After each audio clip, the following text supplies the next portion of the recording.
Good evening, guys. I'm going to go ahead and actually work through about 3 of these pages since it is Wednesday. I would like to give you a chance to look at the work that you have been doing and compare it to what I do for you here. I want to remind you that I am more than happy to review any work that you send to me. You can send me work via email. You can post it in a comment on Google Classroom, or you can share it with me through Google Classroom as well. So whatever method you choose, I'd be more than happy to look over any of the work that you want me to look at that you've been doing while we've been on this quarantine time and doing school very differently. So let's look at Geometry 8.G.1. So number 1, in triangle PQR, the measure of angle P is 30, measure of angle Q is 90, and the measure of angle R is 60. If the triangle is rotated 90 degrees clockwise about a point, what is the measure of the image of angle P?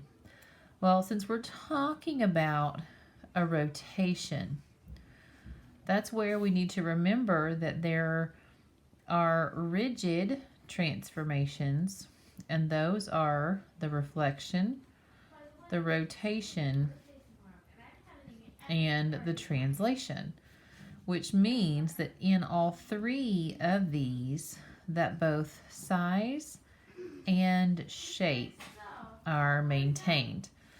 With size and shape being maintained, that after a rotation of 90 degrees, it would not matter what point or where or what degrees, the measure of angle P is still going to be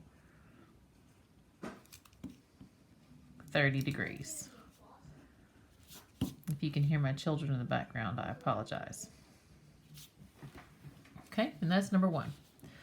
Number 2, triangle ABC represented the location of a flower bed in Miss Grant's garden. Miss Grant translates this triangle 5 units left and 2 units down to show the location of a second flower bed. The image triangle ABC is formed. How long is side BC? Well, again, in talking about rigid transformations, a reflection, a rotation, and a translation, this is a translation, which means that we've maintained size and shape. So if side BC is 3 units long here in the original image, when it's translated, it will also be 3. And we can verify that on this graph. 1, 2, 3, 4, 5. 1, 2, the image of A. 1, 2, 3, 4, 5, 1, 2. The image of B. 1, 2, 3, 4, 5, 1, 2. The image of C. So here is the translated triangle. 1, 2, 3, 1, 2, 3. So this side length image of BC is 3 units, just like it was in the original. Okay, moving on to number 3.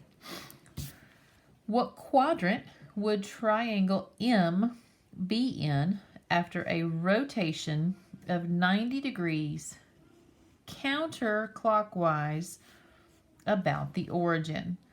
So we've got the origin here. We're going 90 degrees counterclockwise. Remember, counterclockwise would be going back around, somewhat back. You'd be rotating to your left. So 90 counter would be in quadrant 4.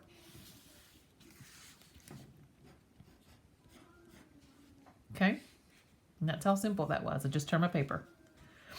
Number 4, which of the following is not true of a triangle? Ooh, good word there.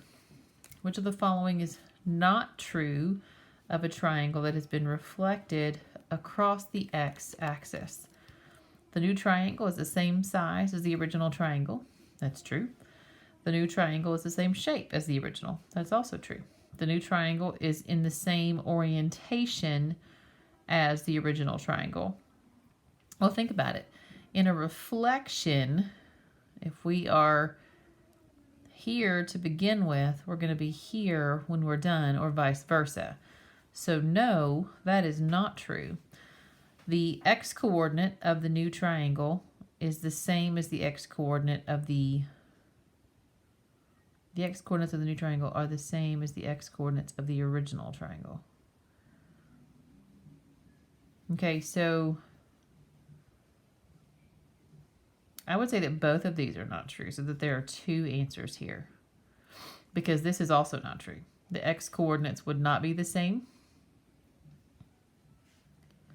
if you're reflected over the x-axis.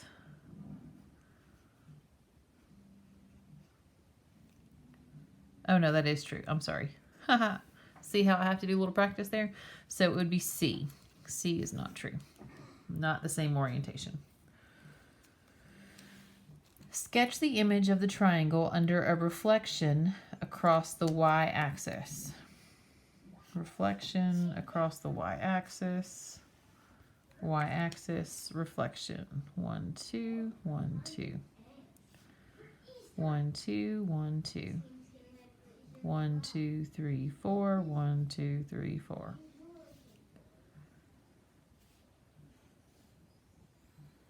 And that is page 1. Any questions or comments, feel free to post those for me, okay?